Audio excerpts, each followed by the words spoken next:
माझ्या प्रिय विद्यार्थी मित्रांनो, गेल्या 4-5 महिन्यापासून आपल्या शिक्षण पद्धतीमध्ये जे आमूलाग्र बदल झाले आणि त्या बदलाच्या माध्यमातूनच आज विद्यार्थीच्या समोर ऑनलाईन पद्धतीनं किंवा त्यालाच आपण आजच्या काळात व्हर्च्युअल माध्यमाच्या माध्यमातून समोर येताना थोडासा कमीपणा पण वाटतो आणि थोडंसं अवघडल्यासारखं पण वाटतं. कारण गेले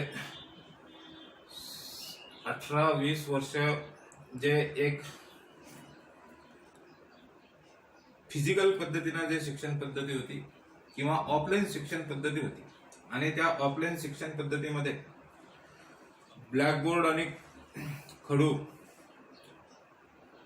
यांचा जो मीडिया होता आणि त्या मीडियाच्या माध्यमातून जे विविध प्रकारचे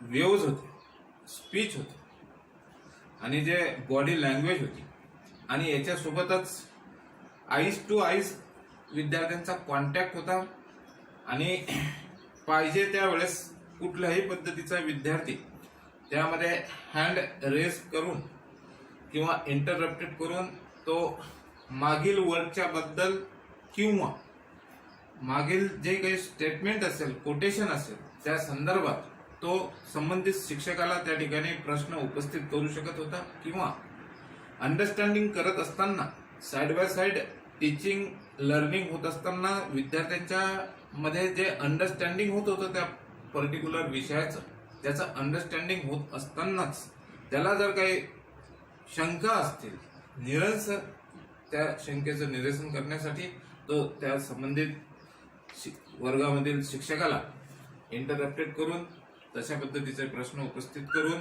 त्याच्या शंकेचं समाधान करू शकत होता. संबंधित शिक्षक पण त्या विद्यार्थ्याला विविध प्रकारचे दृष्टांत, विविध प्रकारचे उदाहरणं किंवा त्याला काही क्लिनिकल कन्सेप्ट असतील, काही पेशंटच्या स्टोरीज असतील, एक्सपिरियन्सेस असतील तर ते त्या ठिकाणी एक्सप्लेन करून तो विद्यार्थ्यांच्या जे काही शंका होत्या त्या शंका त्या ठिकाणी सॉल्व्ह केल्या जात होत्या. परंतु या ऑनलाईनच्या माध्यमातून त्या ऑफलाईन पद्धतीचे जे काही ऍडव्हान्टेज होते त्या ऍडव्हान्टेज आता यामध्ये थोडेसे कमी झालेले आहेत. परंतु तरी आपण त्यामध्ये काही इम्प्रूव्हमेंट करू शकतो किंवा त्यामध्ये काही विशिष्ट प्रकारच्या अजून न्यू छोट्या छोट्या क्लिप्स किंवा न्यू टिप्स त्या ठिकाणी वापरू शकतो.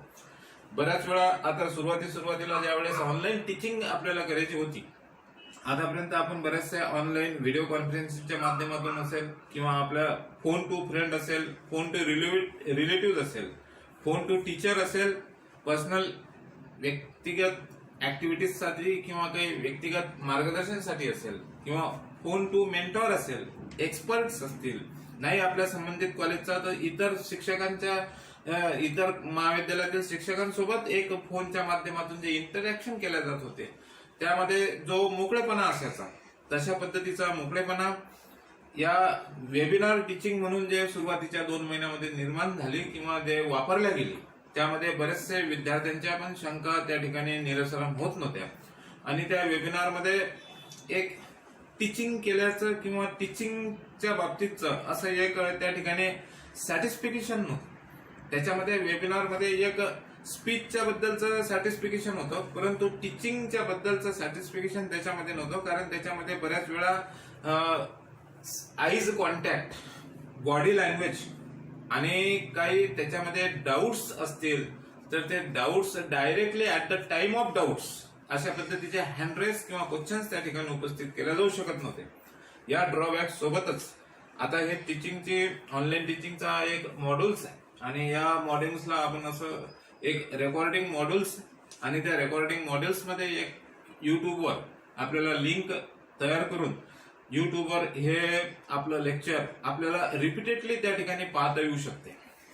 जरी आपल्याला काही पार्ट थोडासा रिव्हर्स करायचं असेल, मागे जायचं असेल, अंडरस्टँड झाला नसेल, एखादा फोटोग्राफ्स असेल, एखादी क्लिप असेल किंवा एखादा वर्ड्स असेल किंवा एखाद्या बाबतीत आपल्याला फर्स्ट त्याचं प्रॉपर अंडरस्टँड होऊ शकत नसेल, स्पीचच्या इंटरप्शनमुळे असेल, काही वर्डच्या वेव्हच्या माध्यमातून असेल तर त्याला आपण रिव्हर्स पण करू शकतो किंवा ते वारंवार पाहू शकतो. जे अशा पद्धतीचे सुविधा आपल्याला वेबिनार मध्ये नव्हत्या, परंतु या मॉड्यूल्स मध्ये त्या फॅसिलिटीज आपल्याला वापरता येऊ शकतात.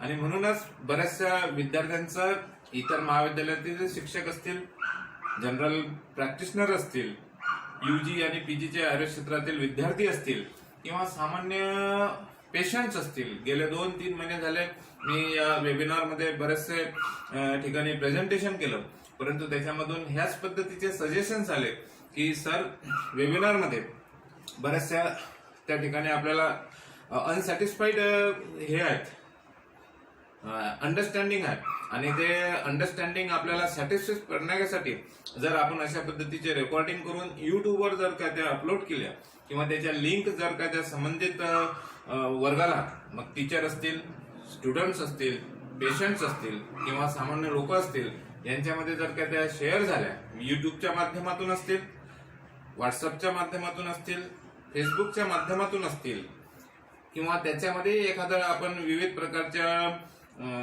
लिंकचं आणि त्या लिंकचे हेडिंग याचं एक बॅनर तयार करून किंवा एक पेजवर त्यांची पूर्ण लिस्टिंग तयार करून ते जर काय पब्लिश केले तर संबंधित विद्यार्थ्याला, संबंधित शिक्षकाला कोणत्या टॉपिकच्या अनुषंगाने कोणत्या लिंकला ओपन करायचं त्या पद्धतीनं सुद्धा ते इझी वे होईल. आणि त्या अनुषंगानं आपल्याला सिलेबसच्या माध्यमातून विविध प्रकारचं त्यामध्ये कमांड तयार करता येईल आणि परीक्षेच्या दृष्टिकोनातून सुद्धा आपला त्या ठिकाणी हसत खेळत अशा पद्धतीचा एक अभ्यास पूर्ण होऊ शकेल. तर अशा अनुषंगाने आज मी तुमच्या समोर एक शल्यतंत्राच्या बाबतीत किंवा आयुर्वेद सर्जिकल प्रॅक्टिसच्या बाबतीत एक टॉपिक घेऊन येत आहे, आणि त्या टॉपिकचं नाव आहे रक्षा कर्म. जसं आपल्या भारतामध्ये जे आपलं भारत सरकार आहे आणि जे विविध प्रकारचे मिनिस्ट्रीज आहेत, त्या मिनिस्ट्रीमध्ये एक गृह मंत्रालय आहे, अर्थ मंत्रालय आहे, रेल्वे मंत्रालय आहे, तशाच पद्धतीचं एक हिंदीमध्ये वर्ड आहे आणि त्याला म्हणतात रक्षा मंत्रालय, किंवा यालाच या ठिकाणी डिफेन्स मिनिस्ट्री अशा एक पद्धतीचं कॉमन इंग्लिशमध्ये किंवा कॉमन वर्नाक्युलर लँग्वेजमध्ये अशा पद्धतीचं त्या ठिकाणी एन्सायक्लोपीडिया तयार केलेला आहे. यालाच बऱ्याच वेळा प्रचलित भाषेमध्ये संरक्षण मंत्री, आपल्या मराठी लँग्वेजमध्ये याला संरक्षण मंत्री अशा पद्धतीचं एक खाते वाटप त्या ठिकाणी केलेलं आहे.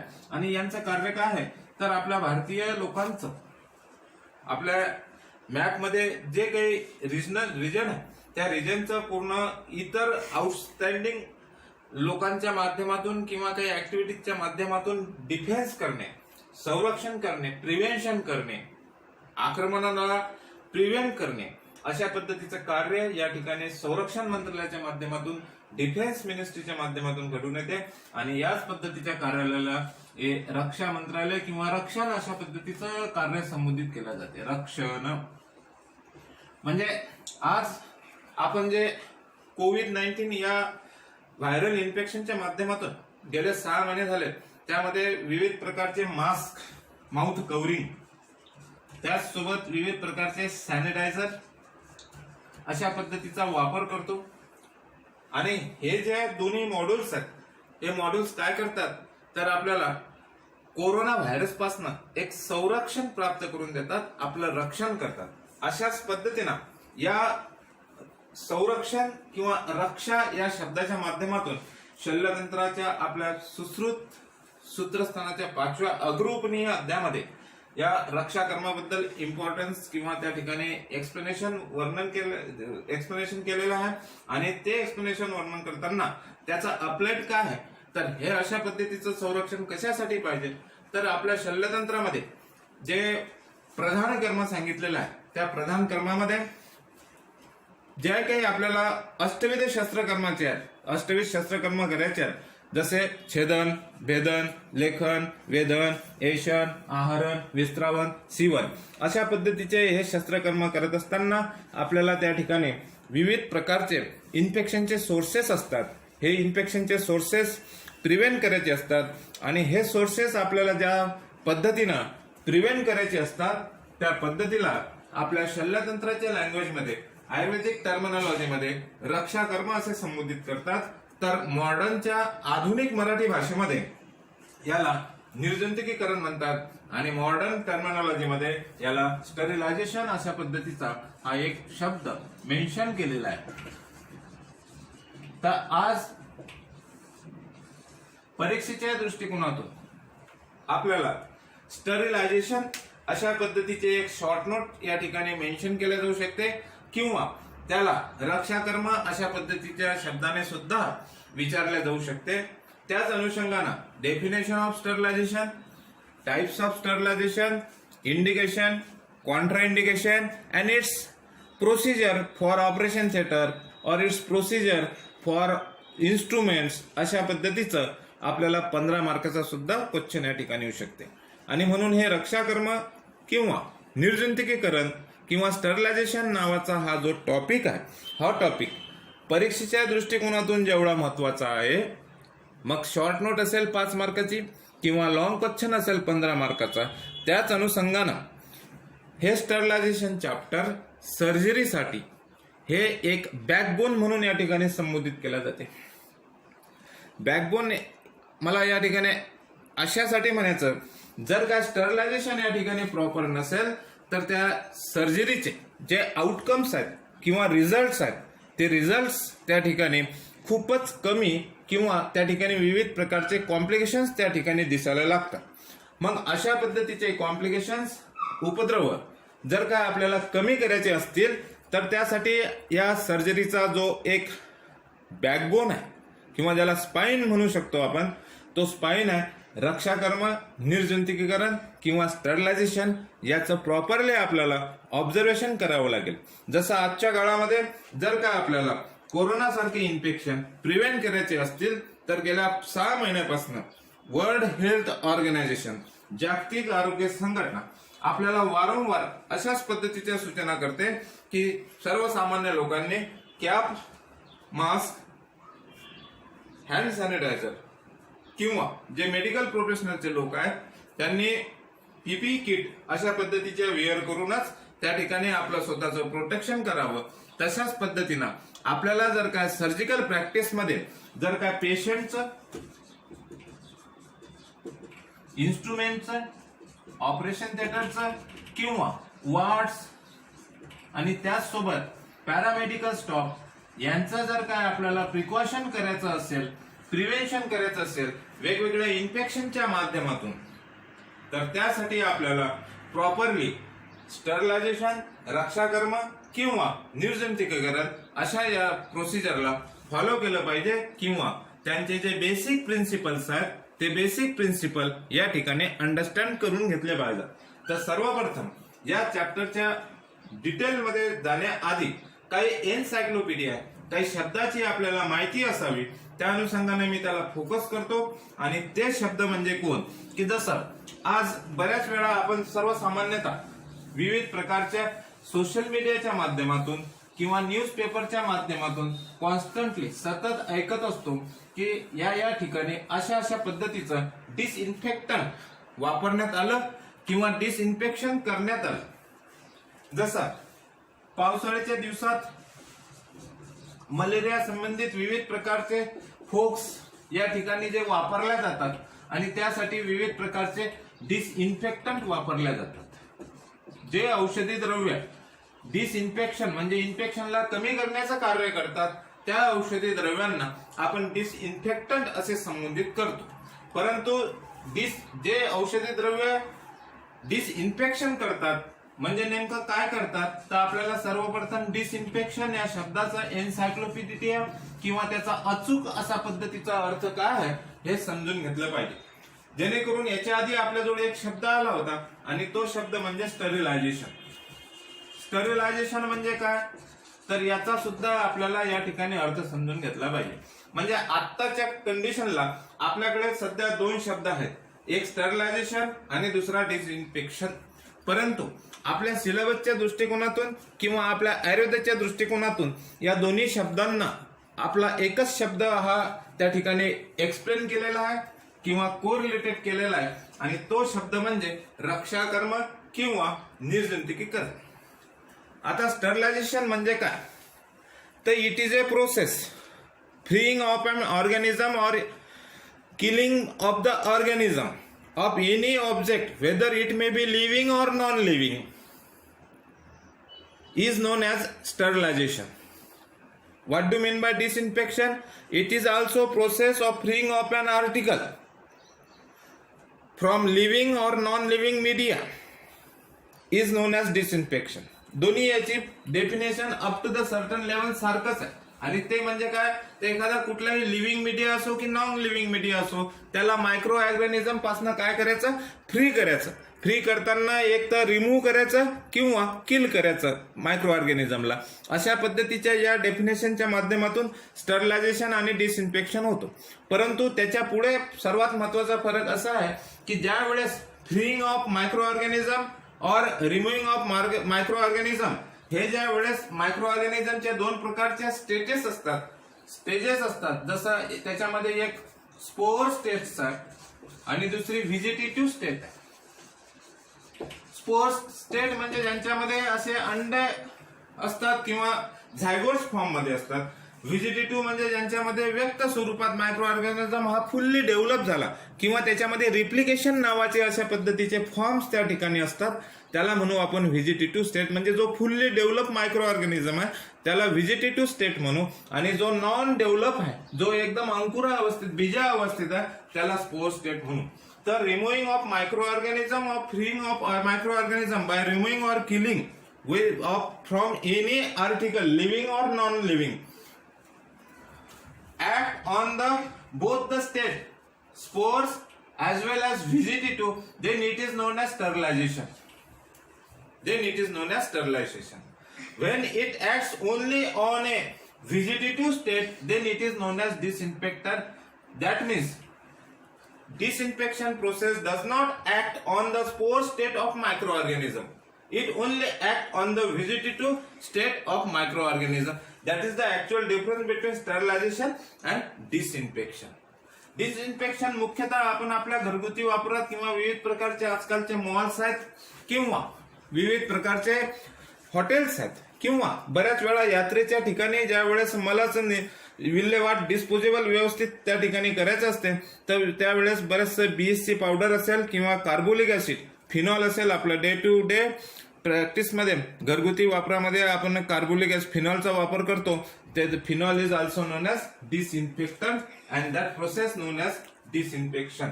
आणि स्टरलायझेशन याच्यासाठी विविध प्रकारच्या टाइप्स आहेत आणि त्या टाइप्स मध्ये फिजिकल टाइप्स, रेडिएशन टाइप आणि गॅस फ्युमिगेशन टाइप्स. तर अशा पद्धतीनं फिजिकल, रेडिएशन आणि केमिकल अशा पद्धतीचे हे स्टरलायझेशनचे प्रकार आहेत. आणि त्या प्रकारामध्ये एक एक फिजिकल, रेडिएशन आणि केमिकल अशा पद्धतीने आपण पुढे पुढे त्याला एक्सप्लेन करत जाणार. परंतु सर्वप्रथम या रक्षाकर्माच्या अनुषंगाने आपल्या आयुर्वेदामध्ये काय पार्श्वभूमी सांगितलेली आहे हे आपल्याला त्या ठिकाणी रिव्ह्यू करायचं आहे. तर रक्षाकर्माला आयुर्वेदामध्ये कशा कशा पद्धतीने एक्सप्लेन केलं आणि हे रक्षाकर्माची प्रॅक्टिस आयुर्वेदामध्ये पुरातन काळापासून वापरल्या जात होती. म्हणजे आयुर्वेदामध्ये शल्यतंत्राच्या अंगामध्ये ज्या पद्धतीचे वेगवेगळे शस्त्रकर्म वर्णन केलेले आहे आणि हे शस्त्रकर्म निश्चितच त्या ठिकाणी विदाऊट अॅनेस्थेशिया आणि विदाऊट स्टरलायझेशन झालेलंच नाही अशा पद्धतीचा माझा म्हणजे असा विश्वास आहे की त्या ठिकाणी जर काय मोठमोठे शस्त्रकर्म करण्याचे जर काय संदर्भ त्या ठिकाणी आहेत, वेगवेगळ्या व्रणाची चिकित्सा प्रणाली त्या ठिकाणी वर्णन केलेलं आहे. आणि हे व्रणाची चिकित्सा प्रणाली वर्णन करताना त्याच्यामध्ये जे एका व्रणाच्या चिकित्सेसाठी 60 प्रकारचे 60 प्रकारचे त्या ठिकाणी पॅरामीटर्स, मॉड्यूल्स त्या ठिकाणी सांगितलेले आहेत.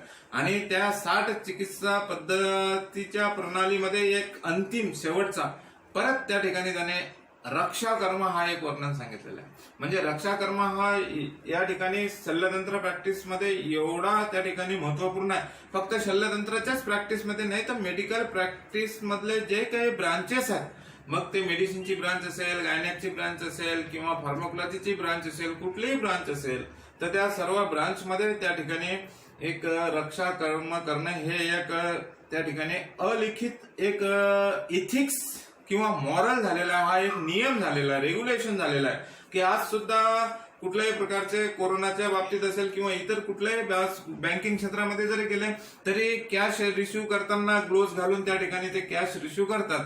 अशा पद्धतीचा हा एक नियम झालेला आहे, ज्याला आपण कोड ऑफ कंडक्ट म्हणतो. तर हा कोड ऑफ कंडक्ट शल्यतंत्रामध्ये प्राचीन काळापासून वापरला जात होता आणि तो वापरला जात होता. तर त्याचे कोणकोणत्या प्रकारचे मॉडेल्स होते ते आपल्याला जसे या ठिकाणी त्यांचा रिव्ह्यू घ्यायचा आहे की आज आपण जे स्टरलायझेशनच्या मेथड वापरतो, सरळ सरळ हँड सॅनिटायझर वापरतो. त्याच्यामध्ये विविध प्रकारचे सॅनिटायझर आहेत, वेगवेगळ्या पर्सेंटेजच्या 25% असेल, 75% स्पिरिट आहे. त्याच्यानंतर विविध प्रकारचे सोप्स आहेत, त्याच अनुषंगानं ऑटोक्लेविंग्स आहेत, फोगर्स आहेत, गॅसेस आहेत वेगवेगळ्या प्रकारचे. तर या अनुषंगानं आपण स्टरलायझेशनचे, डिसइन्फेक्शनचे विविध प्रकारचे मॉड्यूल्स वापरतो. परंतु आयुर्वेदामध्ये हे अशा पद्धतीचे मॉड्यूल्स कोणी कशा पद्धतीने सांगितले तर सर्वप्रथम आपल्याला सुश्रुत संहिता. तर याच्या सुश्रुत संहिताच्या सूत्रस्थानाच्या 5व्या अध्यायामध्ये अग्रपनीय नावाचा अध्याय आणि त्या अग्रपनीय अध्यायामध्ये त्याने सर्वात शेवटी हे अशा पद्धतीचे वर्णन केलेलं आहे की हा जो कोणी रुग्ण आहे या रुग्णाला एक शीतल जलाचा नेहमी त्याच्या शरीरावर परिषेक करत राहावं आणि या शीतल जलामुळे त्या रुग्णाला आश्वासित करत राहावं. तर त्यामध्ये टीकाकार आणि यांनी हे सांगितलेलं आहे की सतत शीतल जल परिषेक जर का त्या रुग्णाच्या मुखावर किंवा त्याच्या बॉडीवर जर काय थोडा थोडा शीतल जलाचा परिषेक करत गेले तर त्याच्यामुळे त्याची जे श्वसन संस्था आहे किंवा जे त्याचं रेस्पिरेशन आहे ते त्या ठिकाणी स्टिम्युलेशन होते आणि त्याच्या रेस्पिरेशनचा जो हे आहे ब्रेथलेसनेस जो आहे, शॉर्टिंग ऑफ द रेस्पिरेशन जे आहे ते त्या ठिकाणी कमी होते आणि त्याचं रेस्पिरेटरी सेंटर्स हे स्टिम्युलेट होतात आणि त्या पेशंटचं ऑक्सिजन सॅच्युरेशन हे त्या ठिकाणी इन्क्रीज होते आणि तो पेशंट स्टेबल होतो किंवा त्याला कुठल्याही पद्धतीचा हायपोक्सियाचे लक्षण दिसत नाही. तर अशा पद्धतीनं सुश्रुताने सर्वप्रथम शीतल जल परिषेक हा एक अजेंडा पॅरामीटर्स त्या ठिकाणी सांगितलेला आहे रक्षण कर्मासाठी. दुसरं त्यामध्ये त्यांनी सांगितलेलं आहे की मंत्र उच्चारण सांगितलेलं आहे आणि या मंत्र उच्चारणामध्ये त्यांनी एक विविध प्रकारचं ओम उर्वपासन जे मंत्राचं त्या ठिकाणी उल्लेख केलेलं आहे. त्या मंत्रामध्ये त्यांनी विविध प्रकारचं सांगितलेलं आहे की याच्यामध्ये पंचमहाभूताचे पंचदेवता असतील किंवा अग्निदेवता असेल किंवा त्याच अनुषंगानं जलदेवता असेल, या सर्वांनी त्या रुग्णाचं रक्षण करावं. आणि हा मंत्र उच्चारण आज जरी आपल्याला असं वाटत असेल की बाबा आउट ऑफ सायन्स आहे, अनसायंटिफिक आहे, वैज्ञानिकतेच्या बाहेर आहे, परंतु या ठिकाणी सुद्धा माझा पर्सनल अनुभव हा अशा पद्धतीचा सांगितला जातो की सुश्रुतांनी हे जे मंत्र उच्चारण सांगितलेलं आहे हे मंत्र उच्चारण सुद्धा एक मॉरल सपोर्ट आहे. हे त्या पेशंटचा ऍश्युरन्स आहे की तू एकटा नाही आहेस किंवा मी एकटा डॉक्टर, वैद्य, सर्जन तुझी ट्रीटमेंट करत नाही. तर आपल्या भोवती या सृष्टीमधले हे जे काही सर्व मॉलिक्युल्स किंवा हे सर्व जे काही पॅरामीटर्स आहेत हे सृष्टीचा जो कोणी रचना करता आहे, या सृष्टीला जो पोषण करताय, या सृष्टीला वाहून नेणारा जो कोणी एक अदृश्य नावाचं जे काही फॅक्टर्स असतील हे सर्व फॅक्टर मी ट्रीटमेंट करत असताना किंवा आपल्या दोघांची जे काही या ठिकाणी एक विशिष्ट प्रकारच्या ऑब्जेक्टिव्ह ठेवून जे एक अजेंडा तयार झाला, मोमेरिडम तयार झालेला आहे, एमओयू तयार झालेली आहे.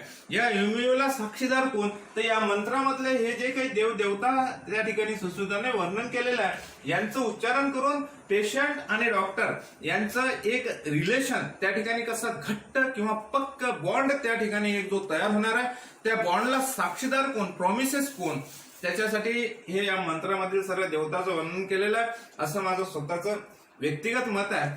कालांतराने हा सुद्धा एक संशोधनाचा पार्ट आहे आणि याच्यामध्ये त्या रुग्णाचा अशा पद्धतीचं मंत्र उच्चारण केल्यानंतर त्या रुग्णाला त्या वैद्याबद्दल, डॉक्टरबद्दल जो एक विश्वास वाढतो, फेथ वाढतो आणि त्यापासून दोघांमध्ये सुद्धा एक चांगल्या पद्धतीचा रेप्युटेशन किंवा कम्युनिकेशन, इफेक्टिव्ह कम्युनिकेशन तयार होतो आणि तो पेशंट लवकरात लवकर बरा होण्यासाठी त्या ठिकाणी मदत होते. हेच त्या सुश्रुताच्या रक्षा कर्माच्या अनुषंगाने मंत्र फॅक्टरच्या माध्यमातून त्या ठिकाणी कार्य घडत असावं असा एक त्या ठिकाणी आपण कॉज अँड इफेक्ट रिलेशनशिप, तात्पुरती कॉज अँड इफेक्ट रिलेशनशिप त्या ठिकाणी कनेक्टिव्हिटी करू शकतो. परंतु it is A matter of research. The second factor is home.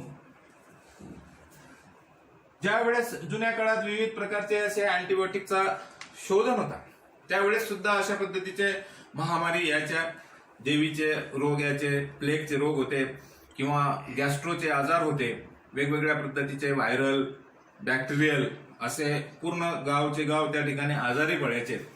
आणि मग अशा वेळेस त्या ठिकाणी काय उपाय केले जात होते, तर बरेचसे लोक आपापल्या पद्धतीनं त्या ठिकाणी वैद्यकीयचं मान्यता घ्यायचेच, परंतु बरेचसे आजार असे होते की किंवा कंडिशन अशा होत्या की त्या वैद्यकीय क्षेत्राला सुद्धा त्यावेळेस थोडासा रिस्पॉन्स करत नव्हते.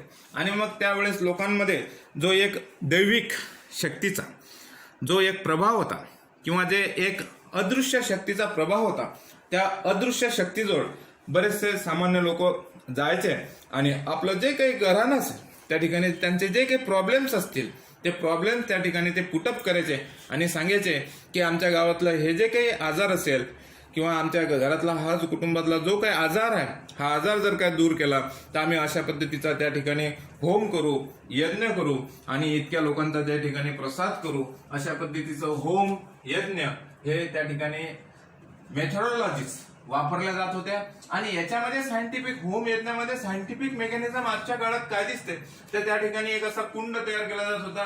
त्या कुंडामध्ये विविध प्रकारचे काउडक्स असतील, ज्याला आपण गोबर म्हणतो, आणि या गोबरमध्ये सुद्धा आजच्या काळात आपल्याला कितीतरी अँटीबॅक्टेरियल प्रॉपर्टीज आधुनिकतेच्या अनुषंगाने दिसून येतात. त्याचसोबत याच्यामध्ये विविध प्रकारचे व्होलाटाईल ड्रग्स, औषधी द्रव्य, ज्याच्यामध्ये गुगल, सर्जरस, निंबपत्र, विडंग अशा पद्धतीचे सेंदोलवन, घृत यांच्या माध्यमातून होमचं हवन करत होते. म्हणजे तो एक प्रकारचा यज्ञ होता आणि त्याच्यातून जो धूर निघायचा तो धूर त्या परिसरामध्ये पसरून जायचा, संपूर्ण गावामध्ये पसरायचा. आणि तो जो धूर किंवा ज्याला आजच्या काळात आपण फोग म्हणू शकतो, की जे आज सुद्धा आपल्याला कॉर्पोरेशनच्या माध्यमातून या मलेरिया किंवा डेंग्यू हा जो आपला रेनी सीझन आहे, या सीझनमध्ये किंवा या साथीच्या आजारामध्ये विविध प्रकारचे आपल्या कॉलनीमध्ये किंवा गावामध्ये अशा पद्धतीचे प्रशासनाच्या माध्यमातून जे फोग त्या ठिकाणी स्प्रेड केल्या जातात, तशाच पद्धतीचे हे फोग प्राचीन काळात सुद्धा आपल्या जुन्या स्वातंत्र्यापूर्वीच्या काळात किंवा 1980-90च्या आधीचा काळ जो थोडासा विज्ञानाचा काळ नव्हता, त्या काळात सुद्धा होम यज्ञ असे केले जात होते. आणि याच्यामध्ये अशा या पद्धतीनं हा स्मोक किंवा फोग तयार केला जात होता. आणि त्याच्यातून जो धूर निघायचा तो आज सुद्धा सायन्सच्या आधारे आपण सांगू शकतो किंवा त्याला सपोर्ट देऊ शकतो की हा जो फोग होता, धूर होता, याच्यामध्ये ओझोन वायू भरपूर मात्रेमध्ये असायचा. आणि तो ओझोन वायू वातावरणातील जे काही बॅक्टेरिया असेल, व्हायरस असेल, यांना दीर्घकाळ संपर्कात किंवा त्यांची प्रोटीन चेन तो ब्लॉक करत होता. दीर्घकाळ त्यांना जिवंतपणामध्ये अस्तित्वात त्यांचं टिकून ठेवू शकत नव्हता. आणि म्हणूनच हे अशा पद्धतीचे होम यज्ञ प्राचीन काळापासून हे जे असे महामारीचे किंवा जे काही इपिडेमिक डिसीजेस होते त्या इपिडेमिक डिसीजसाठी उपयुक्त होते. अशा पद्धतीच्या अनुषंगानं सुश्रुतानं या रक्षा कर्माच्या बाबतीत मंत्र, होम यज्ञ यांचा उल्लेख केलेला आहे शल्यतंत्र प्रॅक्टिसमध्ये. विशेषतः जो व्रणित व्यक्ती आहे किंवा ज्याला व्रण झालेला आहे, तशाच पद्धतीनं व्रणित आजार किंवा शल्यकर्म मंदिर व परिचारक, वैद्य या सर्वांनी मंत्र, होम यज्ञ याच्याकडे आकर्षकरित्या किंवा विशिष्ट त्याचं अवलोकन करावं, अशा पद्धतीचे उपदेश सुद्धा सुश्रुतांनी वर्णन केलेलं आहे. आणि यालाच चरकांनी सुद्धा सपोर्ट दिलेला आहे. आणि चरकाने कशा पद्धतीनं सपोर्ट दिला, तर चरकाचा जो चरक मीमांसा 8वा अध्याय रोग विषद विज्ञानी अध्याय, या अध्यायामध्ये चरकाने 2 प्रकारच्या चिकित्सा पद्धती सांगितल्या. आश्रयभेदानं आणि आश्रयभेदांना चिकित्सा सांगताना त्यांनी सांगितलं की एक द्रव्यभूत चिकित्सा आहे, म्हणजे ज्याच्यामध्ये ड्रग्स आहेत, त्याच्यामध्ये काहीतरी औषधी आहे. आणि दुसरा आहे एक अद्रव्यभूत, की ज्याच्यामध्ये काही कुठल्याही पद्धतीची अशी चिकित्सा नाही आहे. तर हे मंत्र उच्चारण, होम यज्ञ हे अशा पद्धतीच्या ह्या चिकित्सा ह्या देव व्यापाराची चिकित्सामध्ये येतात. आणि ते स्थावर भेदाने झाले. परंतु आश्रय भेदाने जर काय केलं तर हे अद्रव्यभूत चिकित्सा पद्धतीमध्ये जातात. आणि आजच्या काळात आपण जे विविध प्रकारचे गुगुल असेल, सर्जरस असेल, निंब असेल, विडंग असेल, सेंदो असेल, या सर्वांचं हिंगू असेल, या सर्वांचं घृतासोबत मिक्सन करून व्रण धुपन यंत्राच्या सहाय्याने व्रणाला धुपन करायचं किंवा जे विविध प्रकारचे फ्युमिगेशन्स करायचे, त्या फ्युमिगेशनच्या टेक्निकला आपण द्रव्यभूत चिकित्सा सुद्धा म्हणू शकतो किंवा द्रव्यभूत मॉड्यूल्स म्हणू शकतो. तर मंत्र हा एक अद्रव्यभूत मॉड्यूल्स आहे. तर विविध प्रकारचा त्रिफळा क्वाथच्या सहाय्याने आपल्याला धूपन करायचं आहे किंवा आरगवदाच्या क्वाथानं आपल्याला धूपन करायचं आहे, हे आपण द्रव्यभूत चिकित्सा पद्धती म्हणू शकतो. तर अशा पद्धतीनं सुश्रुत, या सुश्रुतांना आपल्याला अजून सुश्रुत सूत्र 19 व्रणित उपासनी अध्यायामध्ये त्या ठिकाणी व्रणाचं धूपन करायला सांगितलं. आणि जर का अशा पद्धतीचं व्रणाचं धूपन केलं नाही तर त्या ठिकाणी शोथ आणि व्रणवेदना अशा 2 प्रकारचे लक्षणं प्रकट होतात. आणि हे व्रणाचं धूपन करण्यासाठी त्याच्यामध्ये घृताचा हा सर्वात जास्त वापर केलेला आहे. विशेषतः या ठिकाणी पुराण घृताचा वापर सांगितलेला आहे, कारण पुराण घृत हे त्यांच्या ज्यामध्ये जे प्रॉपर्टीज आहेत त्याच्यामध्ये ओझोन हा जो आहे हा सर्वात जास्त मात्रेमध्ये असल्यामुळे ते बॅक्टेरियाची ग्रोथ किंवा व्हायरसची ग्रोथ त्या ठिकाणी होऊ देत नाही, आणि म्हणून पुराण घृत हा एक वापरायला सांगितलेला आहे. तशाच पद्धतीनं सेंदो लवण, की या सेंदो लवणमध्ये सुद्धा एक अँटीबॅक्टेरियल प्रॉपर्टी आहे. हे सेंदो लवण तर पॅरासिट असेल, फंगस असेल, व्हायरस असेल, बॅक्टेरिया असेल, या कुठल्याही याला तो ग्रोथ होऊ देत नाही. तो कृमीनाशक आहे आणि तो कुठल्याही पद्धतीच्या इन्फेक्शनला जास्त अट्रॅक्ट होऊ देत नाही. आणि म्हणून व्रणाच्या ठिकाणी घृत, सेंदो, निंब, विडंग यांचं मिक्सर करून दिवसातून 2 वेळा अशा पद्धतीनं 10 दिवस त्या ठिकाणी व्रण धूपन करायला सांगितलेलं आहे. थोडक्यात व्रणाचं विविध इन्फेक्शनच्या माध्यमातून रक्षण करायला सांगितलेलं आहे. अशाच पद्धतीनं काश्यप संहितेमध्ये सुद्धा बालकाच्या अनुषंगानं धूप एक स्वतंत्र अध्याय सांगितलेला आहे आणि त्याच्यामध्ये धूप अध्याय सांगितलेला आहे. आणि त्याच्यामध्ये धूपाचे 40 प्रकार, आश्रय भेदानं सुद्धा धूप, प्रतिधूप, अनुधूप असे 3 प्रकार सांगितलेले आहेत. स्थावर, जंगम अशा पद्धतीचे प्रकार सांगितलेले आहेत. 9 ग्रह, 12 ग्रह, त्या 9 ग्रह आणि 12 ग्रह त्याच्यामध्ये स्त्री ग्रह 7, पुरुष ग्रह 5 अशा पद्धतीच्या या सर्व ग्रह चिकित्सा मानामध्ये त्याने विविध प्रकारच्या धूपाचा त्या ठिकाणी उल्लेख केलेला आहे. त्याच्यासाठी वेगवेगळ्या प्रकारचे औषधी द्रव्य सुद्धा वर्णन केलेलं आहे. या सर्व औषधी द्रव्याचा रक्षा करण्यासाठी काश्यप संहितेमध्ये वर्णन असून चरक संहितेमध्ये सुद्धा रक्षा कर्माच्या बाबतीत वर्णन केलेलं आहे. त्याच अनुषंगानं सुश्रुत संहितेमध्ये सुद्धा मंत्र, होम, विविध प्रकारचे हे धूपन द्रव्य वर्णन केलेलं असून दल्हनाने या ठिकाणी त्याच अनुषंगानं सुश्रुत संहिताकार चरक, काश्यप यांच्या व्यतिरिक्त दल्हन जे सुश्रुत संहितेचे टीकाकार आहेत आणि त्यांनी एक निबंध संग्रह नावाची टीका लिहिली. आणि या ठिकाणी तुम्ही व्यक्तिगत अशा पद्धतीचं कोटेशन किंवा या ठिकाणी एक अनुभव सांगेल की सुश्रुतांनी जेवढे या ठिकाणी शल्यतंत्राच्या बाबतीत किंवा जे आज सर्जिकल प्रॅक्टिसच्या बाबतीतचे प्रिन्सिपल्स, फंडामेंट्स त्या ठिकाणी जे वर्णन केले त्याच्याही पेक्षा जास्त क्लिनिकल अप्रोच हा निबंध संग्रह टीकाकार दल्हन यांचा होता. आणि तो त्यांनी या कोटेशन मध्ये स्पष्टपणे सांगितलेला आहे की सुश्रुतांनी सांगितलेलं की बाबा अग्नितप्त शस्त्रेने छिन्नन द्या, की तुम्हाला अग्नी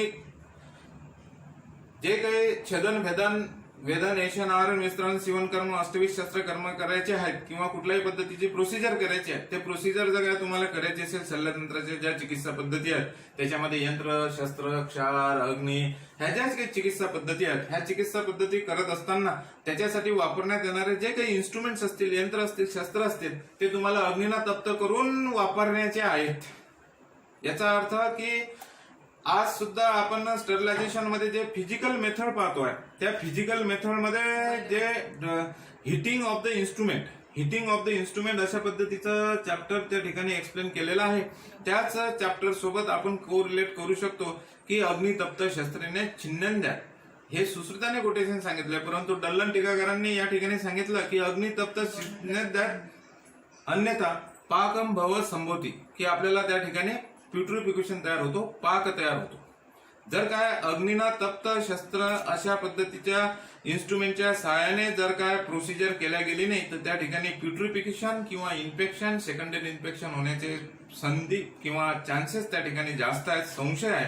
आणि म्हणून अशा वेळेस इन्फेक्शन जर का आपल्याला प्रिव्हेंट करायचे असतील तर त्या ठिकाणी अग्नितप्त शस्त्रेने आपण छेदन, भेदन अशा पद्धतीचे अष्टविध शस्त्रकर्म करावे. आणि आज कुठलेही आपली वार्ड प्रोसिजर असेल, मायनर असेल, मेजर असेल किंवा कुठल्याही पद्धतीचं प्रोसिजर असेल, तर त्या प्रोसिजरला सुद्धा ऑटोक्लेविंग असेल अशा पद्धतीचे पॅरामीटर्स त्या ठिकाणी वापरले जातात आणि या अनुषंगानं रक्षाकर्माच्या बद्दल किंवा निर्जंतुकीकरण स्टरलायझेशनच्या बद्दल आयुर्वेदिक प्राचीन अशा पद्धतीच्या कुठले संदर्भ या ठिकाणी जे आलेले आहेत ते आपण या लेक्चरमध्ये वर्णन केलेले आहेत आणि याबद्दल कुठलाही